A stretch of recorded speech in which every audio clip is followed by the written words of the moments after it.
Terima kasih waktunya. Sebentar mawon bahwa memang kelas industri itu sebenarnya ada beberapa hal yang kita harus paham bahwa di kelas industri itu yang membutuhkan adalah bersama-sama. Ini saya kasihkan slide sebentar mawon karena waktunya tadi ada trouble sedikit. Terkait dengan link embed sudah dijelaskan di depan. Nah ini di kita nanti hari ini kita bicara apa toh sebenarnya sekolah kok susah membuat kelas industri itu di kami akan bisa sharing itu. Nah kami di SMK 1 Geger itu ini ada beberapa perusahaan yang sudah kita gaet, kita kerjasama. Ada berapa tahap nanti, ada yang sudah kelas industri, ada yang belum dan sebagainya. Nah, ini contohnya Samsung Institute, ini dengan jurusan TKJ, ini sudah kelas industri, ini ada MOU-nya, kemudian tidak sendiri, kami tidak sendiri. Sebenarnya sudah banyak, tapi sampai yang melangkah, sampai penempatan lulusan dan sebagainya ternyata tidak banyak juga. Nah, ini fasilitas kelas semacam itu, memang ini kita buat sebentar-sebentar saja sebagai contoh, karena nanti mungkin dari IKFI ini nanti akan fokus satu-satu, jadi mungkin satu industri bisa memaparkan, jadi nanti bisa bekerja sama, saling sharing bagaimana langsung mungkin dari pengambil kebijakan. Hari ini kita fokus ke apa sebenarnya cara-caranya untuk menggait industri. Ini yang dari Alfamart di kami tadi di jurusan akuntansi keuangan. Ini satu-satunya di Indonesia bahwa Alfamart, kelas Alfamart itu bekerja dengan jurusan akuntansi, biasanya dengan jurusan pemasaran. Nah ini yang disebut tadi ikatan dinas, karena lulusan yang di Alfamart itu nanti otomatis jadi ikatan dinas, dan kalau sudah lulus seperti sudah pernah bekerja di Alfamart 1 tahun, baik gaji dan sebagainya, itu namanya lulus grade 4. Ini fasilitasnya, ruang kelas mirip banget, di belakang itu ada barang-barang, jadi nuansanya kelas ya dibuat nuansa kelas industri. Ini kelas Bank BNI 46 dengan Bank Syariah. Ini fasilitasnya. Ini jurusan teknik sepeda motor yang kami dulu juga diinisiasi oleh Pak Abu Darda. Berapa fasilitas yang ada. Kemudian kami juga ada kelas Axio yang fokusnya kalau Samsung tadi ke gawai atau handphone, kalau yang kelas Axio khususnya ke rakit laptop. Nah, ini kelas Axio. Nah ini kelas matahari kelas. Ini yang terbaru karena ini jadi percontohan nasional. Jadi ada dua, kami menggarap dengan industri yang selama ini belum ada, yaitu kelas matahari dan kelas BNI 46. Ini nanti kami diminta oleh dua perusahaan ini untuk mengawal menjadi kelas industri, nanti akan dijadikan dikembangkan menjadi kelas industri yang ada di Indonesia. Nah, itu contohnya. Nah, Bapak Ibu perlu kami pahamkan sebenarnya kenapa harus ini kita sampaikan, banyak masukan ke teman-teman bahwa untuk bekerja sama dengan perusahaan skala nasional atau internasional itu harus sekolah yang sudah mapan di dalam kota dan sebagainya. Enggak, kami kalau jenengan lihat di peta itu, kami dari kota itu jaraknya sekitar 7 kilo. Dan itu bisa dilihat kanan kiri depan itu sawah. Jadi kami itu sangat diso, bahasanya semacam itu. Tapi ternyata kalau ada kemauan bisa juga. Nah, ini yang disebut gaungkan Pak Wikan sekarang menikah. Ada tahap-tahapannya atau link and match. Ada itu nanti kita secara cepat kita jelaskan.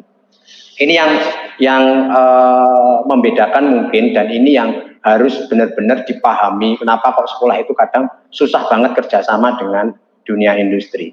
Karena secara struktur sudah berbeda. Banyak sekolah itu di bagian kepentingannya, itu bagian semuanya waka, kepala sekolah punya kepentingan sendiri. Tidak ada satu sinkronisasi yang jelas. Kalau di kami yang di depan itu adalah humas, kemudian ada BKK, terus kemudian manajemen mutu, kesiswaan dan kurikulum itu bagian tukang masaknya. Kami harus manut ke humas, apa yang dibutuhkan humas, itu yang kami grade. Kurikulum bagian kompetensinya, kesiswaan bagian sikap atau attitude. Kaprok itu di kami bagian gelandang serang, ya bisa ngegol kan, bisa bertahan dan sebagainya. Sarpra bagian goalkeepernya yang menyediakan alat. Ini harus dipahami dulu karena ini miniatur sebenarnya di perusahaan. Jadi yang di depan itu harus humas. Tapi di banyak sekolah semuanya merasa penting, kurikulum penting, kesiswaan penting. Nah itu susah kalau tidak disesuaikan. Nah, yang tadi ini cepat saja tentang pertama yang harus kita tahu adalah SKL.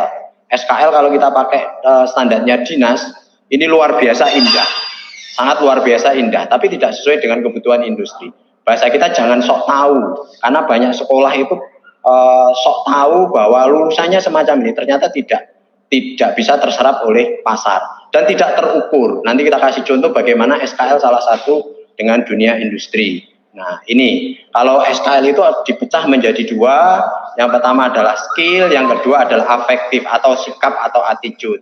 Nah ini salah satu SKL yang sangat terukur, ada sikap, ada nanti kompetensi dan sebagainya. Contoh itu ada kalau di kompetensi sikap di dinas atau di kurikulum dari kementerian itu sangat indah, panjang, tapi tidak sangat susah terukur dan kadang kita tidak bisa mengukurnya atau tidak mau mengukurnya.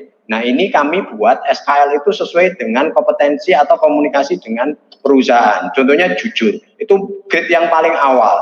Tawadu itu sebenarnya istilahnya yes man, karena kita tenaga teknis, ya kita harus siapkan tenaga yang siap perintah dulu. Nah, bukan anak S1 yang harus mikir dulu dan sebagainya. Sampai ciri fisik ini memang benar di downgrade kan sampai poin kelima dan sebagainya. Ini benar-benar disepakati karena kita jangan sok tahu tentang ini sikap-sikap ini yang dibutuhkan. Nah, ini skill kompetensi. Kalau kita pakai kementerian banyak sekali SKL atau KD yang harus kita ukur dan ternyata itu susah. Padahal di industri itu tidak melulu raport dan sebagainya, tapi apa yang bisa dicapai apa? Istilahnya di Jen Vokasi sekarang bisa apa itu lulusannya. Jangan tahu apa. Ini yang harus terukur tentang skill kompetensi. Nah, yang paling awal ketika kita mau kerjasama dengan industri, tujuannya apa? Sekolah itu mau apa dengan industri untuk buka kelas industri? Yang pertama adalah branding. Nah, branding itu nanti tentu arahnya ke jumlah pendaftar. Sekolah-sekolah yang minor, kami ngalami di awal-awal 2006, siswa kami hanya sekitar 60. Sekarang sudah mencapai 1.300 dan itu kita batasi. Karena kalau kita pendaftarnya setiap tahun bisa 2 kali lipat dari bangku yang ada. Kemudian bargaining atau nilai tawar, itu fungsi dengan tujuan dari kelas industri yang paling awal. Kemudian yang tujuan berikutnya adalah target lulusan. Yang ini jarang sekolah yang mungkin ada standar target yang jelas. Kalau di kami jelas target kami adalah 85% lulusan bekerja, 15% kuliah, dan 5% wirausaha. Ini mungkin akan sering berganti-ganti. Dan ini akan terukur dan termasuk yang dipaparkan pemateri tadi bahwa materi adalah nanti mengacut ke pembiayaan dan sebagainya. Ini tadi nanti bisa dibaca di slide kami. Nah, ini yang ada beberapa hal yang perlu kita sampaikan kenapa kok industri males bekerja sama dengan sekolah. Satu, sekolah itu harus kita pahamkan ke industri bahwa kita dilihat sebagai potensi. Kedua, kita jangan sampai mental pengemis. Arti mental pengemis itu ya kita bekerja sama mesti minta sesuatu dulu. Yang ketiga adalah ruwet di birokrasi kita.